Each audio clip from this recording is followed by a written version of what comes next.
Hydraa commissioner ఏవి రంగనాథ్ కు high court shock ఇచ్చింది. కోర్టు ఉత్తర్వులను ధిక్కరించినందుకు 50,000 జరిమానా విధిస్తూ ఉత్తర్వులు జారీ చేసింది. యూసఫ్గూర్లోని సర్వే నెంబర్ 45లో ఉన్న 2 ఎకరాల భూ వివాదంపై యజమాని మహమ్మద్ ఫషాహుతలా హైకోర్టును ఆశ్రయించారు.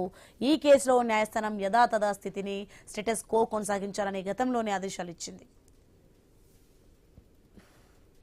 ఈ పిటిషన్పై జరిగిన విచారణలో కౌంటర్ అఫిడవిట్ దాఖలు చేయడానికి చివరి అవకాశం ఇచ్చినా హైడ్రా స్పందించకపోవడంపై జస్టిస్ శ్రవణ్ కుమార్ తీవ్ర ఆగ్రహం వ్యక్తం చేశారు.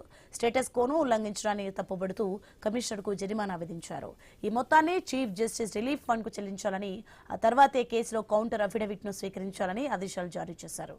రెడ్డిగా ఇదే అంశానికి సంబంధించి మరింత సమాచారం మా ప్రతినిధి ఉదయ్ కిరణ్ అందిస్తారు. ఉదయ్ కిరణ్, సోని హైడ్రా కమిషనర్ ఏవి రంగనాథ్ కు హైకోర్టు షాక్ ఇచ్చింది. యూసఫ్గూడలోని సర్వే నెంబర్ 45 లో ఉన్న 2 ఎకరాల భూ వివాదంపై యాజమాని మహమ్మద్ షఫీ అతుల్లా హైకోర్టును ఆశ్రయించారు. ఈ కేసులో న్యాయస్థానం యథాతథ స్థితి స్టేకో కొనసాగించాలని గతంలోనే ఆదేశాలు ఇచ్చినప్పటికీ కోర్టు ఉత్తర్వులు ధిక్కరించినందుకు హైకోర్టు హైడ్రా కమిషనర్ రంగనాథ్ కు 50,000 జరిమానా విధిస్తూ ఉత్తర్వులు కూడా జారీ చేసింది. ఈ పిటిషన్ పై జరిగిన విచారణలో కౌంటర్ అఫిడవిట్ దాఖలు చేయడానికి చివరి అవకాశం ఇచ్చిన హైడ్రా స్పందించకపోవడంపై జస్టిస్ శ్రవణ్ కుమార్ తీవ్ర ఆగ్రహం వ్యక్తం చేశారు.